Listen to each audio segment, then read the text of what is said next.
তারুণ্যের প্রথম ভোট ধানের শীষের পক্ষে হোক, এই স্লোগানকে সামনে রেখে উৎসবমুখর পরিবেশের মধ্য দিয়ে মাদারীপুরের কালকিনিতে শহীদ জিয়া হাডুডু টুর্নামেন্টের ফাইনাল খেলা অনুষ্ঠিত হয়েছে। আজ শুক্রবার বিকেলে উপজেলার রমজানপুর ইউনিয়ন পরিষদ ভবন সংলগ্ন মাঠে এই খেলা অনুষ্ঠিত হয়। রমজানপুর ইউনিয়ন বিএনপির উদ্যোগে ফাইনাল খেলায় অংশগ্রহণ করেন নয়াকান্দি আদর্শ দল ও ডিগ্রিরচর যুব সমাজ একাদশ। এই খেলায় 2-1 গোলে বিজয়ী হয়েছে ডিগ্রিরচর যুব সমাজ একাদশ। এ সময় জেলা, উপজেলা ও স্থানীয় বিএনপি অঙ্গ ও সহযোগী সংগঠনের নেতাকর্মীরা উপস্থিত ছিলেন। বিজয়ী দলের প্রধান সমন্বয়ক বিএনপি নেতা মোহাম্মদ আব্বাস পাইক বলেন, আজকের হাডুডু খেলায় আমার দল জয়ী হয়েছে। আমি আশা রাখি এরকম খেলা চালু থাকলে যুব সমাজকে মাদকমুক্ত করা যাবে।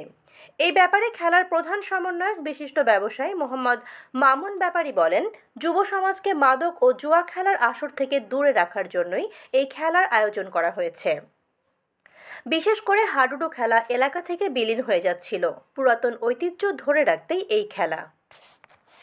রাজনৈতিক কোনো উদ্দেশ্য না, আমার উদ্দেশ্য এই আমাদের রমজান ইউনিয়নে অনেক মাদক বেড়ে গেছে, জুয়া বেড়ে গেছে।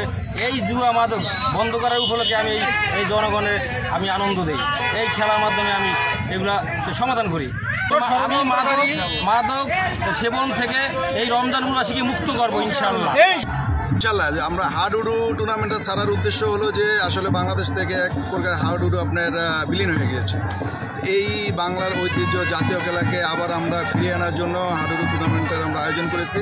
নেক্সট আমরা একটার পর একটা পর্যায়ে আমরা চলে যাব। এরপর দেখা যাবে ক্রিকেট, ফুটবল, ভলিবল, যত খেলা আছে। আমরা চাই রমজানপুরের ছেলেপেলেরা তারা আড্ডার মধ্যে না গিয়ে, মোবাইলে আসক্ত না হয়ে, তারা মাদকের মধ্যে আসক্ত না হয়ে যাতে খেলার মধ্যে থাকে। এতে যদি রমজানপুরে তারা খেলার জন্য কোনো সামগ্রী দরকার হয়, আমি আপনাদের মাধ্যমে বললাম, তারা আমার সাথে যোগাযোগ করলে ইনশাল্লাহ আমি তাদের পাশে থাকবো ইনশাল্লাহ।